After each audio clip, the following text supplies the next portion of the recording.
ಸ್ಪರ್ಧೆ ಮಾಡ್ತಾರ ಡಿಕೆ ಶಿವಕುಮಾರ್. ತಮ್ಮನ್ನ ಸೋಲಿನ ಸೇಡು ತೀರಿಸಲು ಅಣ್ಣ ಅಖಾಡಕ್ಕಿಳಿತಾರ. ಜೆಡಿಎಸ್ ಭದ್ರಕೋಟೆ ವಶಪಡಿಸಿಕೊಳ್ಳಲು ರೆಡಿಯಾದ್ರ ಕನಕಪುರ ಕ್ಷೇತ್ರದಿಂದ ಡಿಕೆ ಸುರೇಶ್ಗೆ ಸ್ಥಾನ ಕಲ್ಪಿಸ್ತಾರ.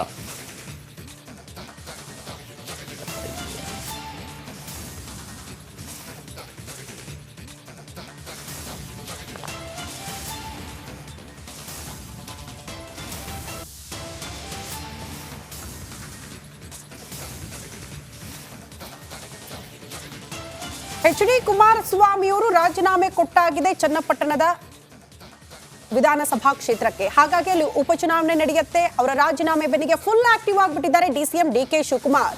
ಇವತ್ತು ಚನ್ನಪಟ್ಟಣ ತಾಲೂಕಿನಾದ್ಯಂತ ಡಿಕೆ ಶಿವಕುಮಾರ್ ಅವರು ಪ್ರವಾಸ ಕೈಗೊಳ್ತಿದ್ದಾರೆ.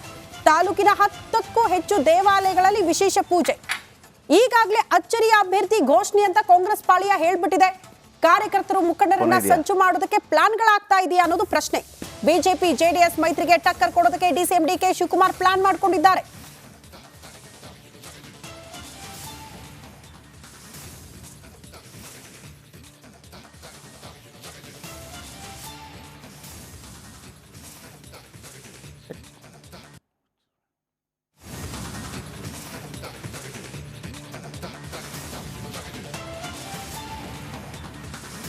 ಓಕೆ, ಇದರ ಬಗ್ಗೆ ಸುರೇಶ್ ಹೆಚ್ಚಿನ ಮಾಹಿತಿ ಕೊಡ್ತಾರೆ. ಸುರೇಶ್, ಏನಿದೆ ಅಪ್ಡೇಟ್?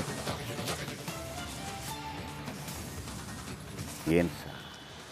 ಎಸ್ ಜಯಪ್ರಕಾಶ್ ಶೆಟ್ಟಿ, ಏನು ಚನ್ನಪಟ್ಟಣ ವಿಧಾನಸಭಾ ಕ್ಷೇತ್ರಕ್ಕೆ ಶಾಸಕ ಸ್ಥಾನಕ್ಕೆ ರಾಜೀನಾಮೆಯನ್ನು ಕೊಟ್ಟು ಎಚ್ ಡಿ ಕುಮಾರಸ್ವಾಮಿ ಅವರು, ಆ ನಂತರ ಈಗ D K Shivakumar full active ಆಗಿರ್ತಕ್ಕಂಥದ್ದು. ಹೇಗಾದರೂ ಮಾಡಿ JDSನ ಭದ್ರಕೋಟೆ ಏನಿದೆ ಚನ್ನಪಟ್ಟಣವನ್ನು ವಶಪಡಿಸ್ಕೋಬೇಕು. ಈ ವಶಪಡಿಸ್ಕೊಂಡಿದ್ದೆ ಆಗಿದ್ದರೆ ಈಗ ಏನು ಪ್ರೆಸೆಂಟ್ 3 ರಾಮನಗರ ಜಿಲ್ಲೆಯ 3 ವಿಧಾನಸಭಾ ಕ್ಷೇತ್ರಗಳು ಏನು ಬರುತ್ತೆ, ಆ 3 ವಿಧಾನಸಭಾ ಕ್ಷೇತ್ರಗಳು ಕೂಡ ಕಾಂಗ್ರೆಸ್ ಪಾರುಪತ್ಯವನ್ನು ಹೊಂದಿದೆ. ನಡಿ ಈಗ ಶುರು ಮಾಡೋಣ.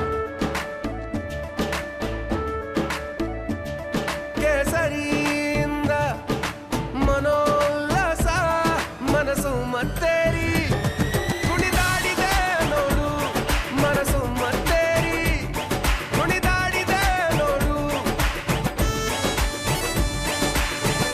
ಕ್ಷಣ ಕ್ಷಣವೂ ಆಚರಿಸಿ ಕೇಸರಿ ಹಬ್ಬ. ವಿಮಲ್ ಬಾಯಲ್ಲಿ ಹೇಳಿ ಕೇಸರಿ ಇರತಕ್ಕಂಥದ್ದು. ಈಗ ಚನ್ನಪಟ್ಟಣವನ್ನು ಕೂಡ ವಶಪಡಿಸ್ಕೊಂಡಿದ್ದೆ ಆದರೆ ಅಂದರೆ ಚನ್ನಪಟ್ಟಣದಲ್ಲಿ ಸ್ಪರ್ಧಿಸಿ ಆ ಕ್ಷೇತ್ರವನ್ನು ಕೂಡ ತಮ್ಮ ತೆಕ್ಕೆಗೆ ತೆಗೆದುಕೊಂಡಿದ್ದೆ ಆದರೆ ಇಡೀ ಜಿಲ್ಲೆಯನ್ನೇ ಸಂಪೂರ್ಣವಾಗಿ ನಮ್ಮ ತೆಕ್ಕೆಗೆ ತೆಗೆದುಕೊಂಡಂತೆ ಆಗತ್ತೆ ಅಂತಕ್ಕಂಥದ್ದು ಬಹುಶಃ ಡಿ ಕೆ ಶಿವಕುಮಾರ್ ಅವರ ಲೆಕ್ಕಾಚಾರ ಇರಬಹುದು. ಸೊ ಈ ನಿಟ್ಟಿನಲ್ಲೇ ಈಗ ಇರುವಂತಹ ಚರ್ಚೆ ಚನ್ನಪಟ್ಟಣದಿಂದ ಡಿ ಕೆ ಶಿವಕುಮಾರ್ ಅವರು ಸ್ಪರ್ಧೆ ಮಾಡ್ತಾರೆ ಅಂತಕ್ಕಂಥದ್ದು. ಈ ಬಗ್ಗೆ ಚಿಂತನೆ ಕೂಡ ನಡೆದಿರ್ತಕ್ಕಂಥ ಪಕ್ಷದಲ್ಲಿ. ಕಾರಣ ಇಷ್ಟೇ, ಒಂದು ಕಡೆ JDSನ ಏನು ಪ್ರಬಲ ಕೋಟೆ ಆಗಿರ್ತಕ್ಕಂಥದ್ದು ಚನ್ನಪಟ್ಟಣವನ್ನು ವಶಪಡಿಸ್ಕೊಳ್ಳೋದಕ್ಕೆ ಒಬ್ಬ ಸರಿಯಾದಂತಹ ಅಭ್ಯರ್ಥಿಗೆ ಬೇಕಾಗಿರ್ತಕ್ಕಂಥದ್ದು. ಆದರೆ ಇಲ್ಲಿ ಡಿ ಕೆ ಸುರೇಶ್ ಅವರನ್ನೇ ಸ್ಪರ್ಧೆ ಮಾಡ್ಬೋದಾಯಿತು. ಆದರೆ ಡಿ ಕೆ ಸುರೇಶ್ ಅವರ ಬದಲಾಗಿ ಡಿ ಕೆ ಶಿವಕುಮಾರ್ ಅವರ ಸ್ಪರ್ಧೆಯ ಚಿಂತನೆ ಏನಿದೆ ಅದು ಕೂಡ ಇಂಟ್ರೆಸ್ಟಿಂಗ್ ಆಗಿರ್ತಕ್ಕಂಥದ್ದು. ಸದ್ಯ ನಮಗಿರುವಂಥ ಮಾಹಿತಿ ಪ್ರಕಾರ ಕೆಲ ಜ್ಯೋತಿಷಿಗಳು ಕೂಡ ಡಿ ಕೆ ಶಿವಕುಮಾರ್ ಅವರಿಗೆ ಸಲಹೆಯನ್ನು ಕೊಟ್ಟಿರ್ತಕ್ಕಂಥದ್ದು. ಇದು ಜಿಲ್ಲೆ ಏನಿದೆ ರಾಮನಗರ ಜಿಲ್ಲೆಯ ದೈವಮೂಲೆ ಅಂತ ಏನು ಹೇಳ್ತಾರೆ, ದೇವಮೂಲೆ ಅಂತೇಳಿ, ಆ ದೇವಮೂಲೆಗೆ ಬರ್ತಕ್ಕಂತಹ ಒಂದು ಚನ್ನಪಟ್ಟಣ ಕ್ಷೇತ್ರ ಆಗಿರೋ ಹಿನ್ನೆಲೆಯಲ್ಲಿ ಅದು ತಮಗೆ ರಾಜಕೀಯವಾಗಿ ಭವಿಷ್ಯದಲ್ಲಿ ಒಂದಷ್ಟು ಏನು ಒಳಿತನ ಆಗುತ್ತೆ, ಉತ್ತಮ ಬುನಾದಿ ಆಗುತ್ತೆ ಅಂತಕ್ಕಂತಹ ಒಂದಷ್ಟು ಸಲಹೆಗಳನ್ನು ಕೊಟ್ಟಿದ್ದಾರಂತೆ. ಈ ನಿಟ್ಟಿನಲ್ಲಿ ಯಾವಾಗ ಜ್ಯೋತಿಷಿಗಳ ಸಲಹೆ ಕೊಟ್ಟರು ಆ ಸಲಹೆಯ ಮೇರೆಗೆ ಡಿ ಕೆ ಶಿವಕುಮಾರ್ ಅವರು ಹೇಗಾದರೂ ಮಾಡಿ ಚನ್ನಪಟ್ಟಣದಿಂದ ಅಲ್ಲೇ ಸ್ಪರ್ಧಿಸಬೇಕು ಅನ್ನುವಂತಹ ಚಿಂತನೆಯನ್ನು ಕೂಡ ಮಾಡಿರ್ತಕ್ಕಂಥದ್ದು. ಈ ಬಗ್ಗೆ ಆಪ್ತರ ಬಳಿ ಕೂಡ ಚರ್ಚೆ ಮಾಡಿದ್ದಾರೆ ಅಂತ ಹೇಳಿ ಪಕ್ಷದೊಳಗೇನೆ ಗುಸುಗುಸು ಶುರುವಾಗಿರ್ತಕ್ಕಂಥದ್ದು. ಜೊತೆಗೆ ಈಗ ಏನು ಕನಕಪುರದಿಂದ ಈಗೇನು ಡಿ ಕೆ ಶಿವಕುಮಾರ್ ಇದ್ದಾರೆ ಆ ಕ್ಷೇತ್ರಕ್ಕೆ ಮುಂದಿನ ದಿನಗಳಲ್ಲಿ ಅಂದರೆ ಚನ್ನಪಟ್ಟಣದಲ್ಲಿ ಗೆದ್ದ ನಂತರ ಅಲ್ಲಿಗೆ ಏನು ತಮ್ಮ ಬ್ರದರ್ ಏನಿದ್ದಾರೆ ಡಿ ಕೆ ಸುರೇಶ್ ಅವರನ್ನ ಸ್ಪರ್ಧೆ ಮಾಡಿಸುವಂತಹ ಓಕೆ ಓಕೆ ಓಕೆ ಓಕೆ ಯಾವ ದೈವಮೂಲೆ ಏನಲ್ಲ. ಬಹಳ ಮುಖ್ಯವಾಗಿ ಏನಾಗಿದೆ ಅಂತಂದರೆ, ಇಲ್ಲಿ ಬೆಂಗಳೂರು ಗ್ರಾಮಾಂತರದಲ್ಲಿ ಸೋತ ನಂತರ ಡಿ ಕೆ ಶಿವಕುಮಾರ್ ಅವರಿಗೆ ಒಂದು ದೊಡ್ಡ ಹಿನ್ನಡೆ ಆದಂಗೆ ಆಗಿದೆ. ಆಮೇಲೆ ಅದು ಒಕ್ಕಲಿಗ ಪ್ರಾಬಲ್ಯವಿರುವಂಥ ಜಾಗ. ಇದು ಒಕ್ಕಲಿಗರ ನಾಯಕನ ವಿಚಾರಕ್ಕಾಗಿ ಅಲ್ಲೊಂದು MP MLA ಟಿಕೆಟ್ಗಾಗಿ ಅಲ್ಲ. ಬೆಂಗಳೂರು ಗ್ರಾಮಾಂತರದಿಂದ ಸೋಲ್ತೇವೆ ಅಂತ ಅವ್ರು ಅಂದ್ಕೊಂಡೇ ಇರಲಿಲ್ಲ. ನೋಡಿ, 2,69,647 ಮತಗಳ ಅಂತರದಿಂದ ಸೋಲ್ತಾರೆ ಡಿ ಕೆ ಸುರೇಶ್. ಆಮೇಲೆ ಮಂಜುನಾಥ್ ಅವರು ಆ ಥರ ಗೆಲ್ತಾರೆ ಅಂತ ಯಾರು ಅಂದ್ಕೊಂಡಿರಲಿಲ್ಲ. 10,70,2 ಓಟು, ಇವರಿಗೆ 8,09,355 ಓಟು. ಕಳೆದ ಬಾರಿ ಇದೇ ಡಿ ಕೆ ಸುರೇಶ್ 2 ಲಕ್ಷ ಮತಗಳ ಅಂತರದಿಂದ ಗೆದ್ದಿದ್ರು. ಈಗ ಚನ್ನಪಟ್ಟಣದಲ್ಲಿ ಡಿ ಕೆ ಸುರೇಶ್ ಅವರನ್ನು ಕಣಕ್ಕಿಳಿಸಿದಾಗ ಒಂದು ವೇಳೆ ಡಿ ಕೆ ಸುರೇಶ್ ಅವರು ಕೂಡ ಸೋತ್ರೆ ಏನಾದಿತ್ತು? ಈಗ ನಾಳೆ ಡಿ ಕೆ ಸುರೇಶ್ ಅವರು ಕೂಡ ಅಲ್ಲಿ ಸೋತ್ರೆ, ಯಾಕೆಂದರೆ BJP ಮತ್ತು JDS ಮೈತ್ರಿ ಇದೆ. ಸೋತ್ರೆ ಕಂಪ್ಲೀಟಾಗಿ ಡಿ ಕೆ ಶಿವಕುಮಾರನ್ನು ಒಂದು ಕಡೆ ಬೆಂಗಳೂರು ಗ್ರಾಮಾಂತರದಲ್ಲಿ ನಿನ್ನನ್ನು ಸೋಲಿಸಿದೆ, ನಿನ್ನ ತಮ್ಮನ್ನ ಚನ್ನಪಟ್ಟಣದಲ್ಲಿ ಸೋಲಿಸಿದೆ, ಹಾಗಾಗಿ ಒಕ್ಕಲಿಗರೇ ನಿಮ್ಮನ್ನು ಸೋಲಿಸಿದ್ದಾರೆ ಅನ್ನುವಂಥ ಒಂದು ಸಂದೇಶ ರವಾನೆ ಆದಂಗೆ ಆಗುತ್ತೆ. HDK ಭಾಳ ಪ್ರಭಾವಶಾಲಿ ಆಗ್ತಾರೆ. ಹಾಗಾಗಿ ಕನಕಪುರವನ್ನು ಬಿಟ್ಟು ಈಗ ಅಲ್ಲಿಂದ ಸ್ಪರ್ಧೆ ಮಾಡ್ತಾ ಇದ್ದಾರೆ. ಅದು ಮುಖ್ಯಮಂತ್ರಿ ಆಗೋದು ಮತ್ತೊಂದು ಆಗೋದು ಬೇರೆ ವಿಚಾರ.